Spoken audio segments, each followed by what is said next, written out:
So the Flying Eagles of Nigeria have now qualified into the semi-finals of the African Cup of Nations under 20 category. They played their game against Senegal this afternoon from 1 p.m. Nigerian time. Sorry for the misinformation from the previous video. I said it was going to be around 6 p.m. but that wasn't the case. We have other games coming up around 6 p.m. but not Nigeria's game because we have played that one. But the good news is that we obviously won the game after a penalty shootout. The game lingered into extra time after 0-0 scoreline from 90 minutes. But, during the penalty shootout, we saw Ebenezer Harcourt stepping up to save 2 penalties and help us advance into the semi-finals. And, of course, we've now grabbed the World Cup qualification tickets that is going to hold later this year, I think around September in Chile. But generally, from our performances during the regular time, I don't think that we really did well. I think we had a lot of issues. Even the goalkeeper himself, Harcourt, I think he needs a lot of improvement. Especially during the in-match performances. He's a really good goalkeeper. Who knows how to stop penalties, and he showed that today. And to be fair, he deserves some accolades for saving 2 penalties. But the person that got the man of the match award for this game, surprisingly, it's not Harcourt. It's not also Okoro, our left back, who has been fantastic throughout this competition. He also was, for me, the best player on the pitch today. But he didn't get the man of the match award. The person that got the award is the goalkeeper for the Senegalese side, who had it. I think he was better than Harcourt when it comes to regulation, 90 minutes, activity, how he performed. He was really bright and was very active. Had a lot of save to deny the Nigerian team from, wrapping it up in the normal regular time.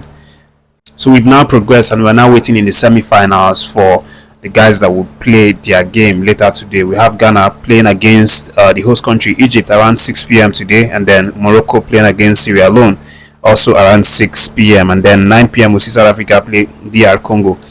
So when this is done, we will now know the guys that we are going to meet. It's very likely that we might meet between Ghana or Egypt, any of the winners for that one. And what you have mentioned is also the fact that we have 2 Nigerian players who made the team of the week in the group stages. Inaka Okoro is one of the guys who was, really fantastic throughout the group stages. He also carried that form into this quarterfinals as we saw today. And then Daniel Bameye, the captain of the side, also made the list. So having 2 of our players make the team of the group stages is obviously something remarkable.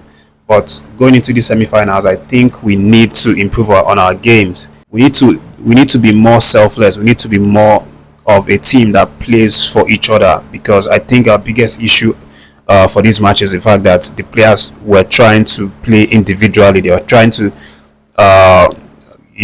score by themselves. So for me, I think that's the biggest issue that we have, the fact that our players are trying to play for themselves. They were being very selfish, especially when it comes to the final third.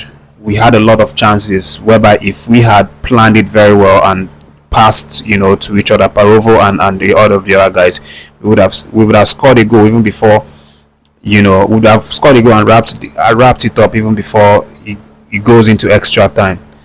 But that's what the coach is definitely going to hope to work on. So that's what's going to happen right now. We wait until we get to meet in the semi-final after tonight's fixtures.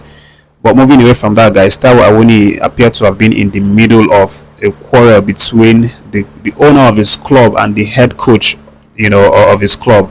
That's between Evangelos Marinakis, who's the owner of Nottingham Forest, and then the coach, who's Espirito de Sanctus. And what actually happened, it was the fact that AWONIYI was decided that he cannot continue playing in the dying minute of the game, that they drew 2-2 against Leicester City. It was a very crucial game. They wanted to get a victory in that game to climb ahead of Chelsea and maybe qualify, because obviously they still have a few games. I think they still have 2 games, but they wanted to be on top in Champions League spot. But it didn't happen that way because of that draw, and obviously because of the decision from the medical team of Nottingham Forest to tell Taiwo to not continue the game. And that obviously frustrated the owner of the club, and he came out after the full time, and we could visibly see him quarreling the coach, Espirito, and shouting and making gestures and all of that. So it felt like he had issue with this man before this game, but he's come out now with this long statement to say that it's not a problem, that it doesn't have any issues with the coach of the team, that it was just pure passion and and the heat of the moment that resulted in that. And from the statement released by Sky Sports, you can see that Taiwo Awoniyi is the major issue why there was a confrontation between the owner of the club and the coach. Of course, this is definitely something that the coach might find disrespectful. He might even decide to rethink his future with this Nottingham Forest side because of what the owner of the club came out to do in public. It was uncalled for, and the coach could easily see that as a public disgrace or public harassment, and might decide to even tender his resignation letter. So he came out with a public apology to say that it was just normal thing. It was just driven by the moment. And in his words, he said today is a day for celebration because after 30 years, Nottingham Forest is now guaranteed to be competing on the European stage once again. A promise I made to our supporters when we achieved promotion. With 2 more games to go in the Premier League, we must keep believing and keep dreaming right to the final kick in the final game. We are extremely proud and close to Nuno and the team, and we must all celebrate the historic achievement of this season. Everybody, coaching staff, players, supporters, and including myself, we were frustrated around the injury of Taiwo and the medical staff's misjudgment of Taiwo's ability to continue the game. This is natural. This is a demonstration of the passion we feel for our club. Let's be grateful, passionate, and keep on dreaming.